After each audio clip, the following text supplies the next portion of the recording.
Hello everyone and welcome back to our YouTube channel. In this video, I'm going to show you how to fix Runna Running Coach app not working.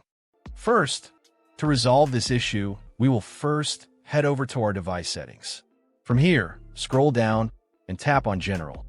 Once you're in the General Settings tab, look for iPhone Storage option and tap on it. Over here, you can either search for the app or you can scroll down and look for it. Then tap on the app. On the next screen, you need to tap on the Offload app option. A confirmation pop-up will come up. Now tap on the Offload app option here. It'll take a bit for processing, and then a reinstall button will show up. Simply tap on it to reinstall the app. This should resolve the issue, but if it doesn't, then you need to check if the app is running an older version. Head over to App Store.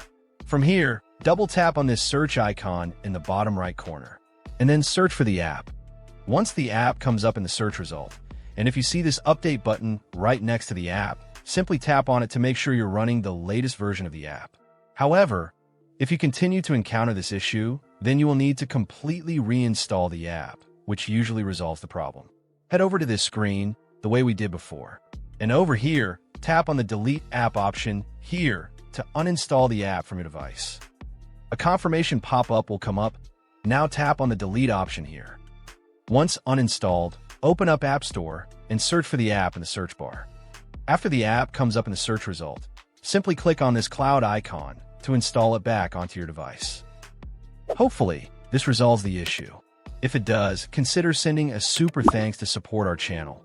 And also don't forget to hit the subscribe button. We'll see you in the next video.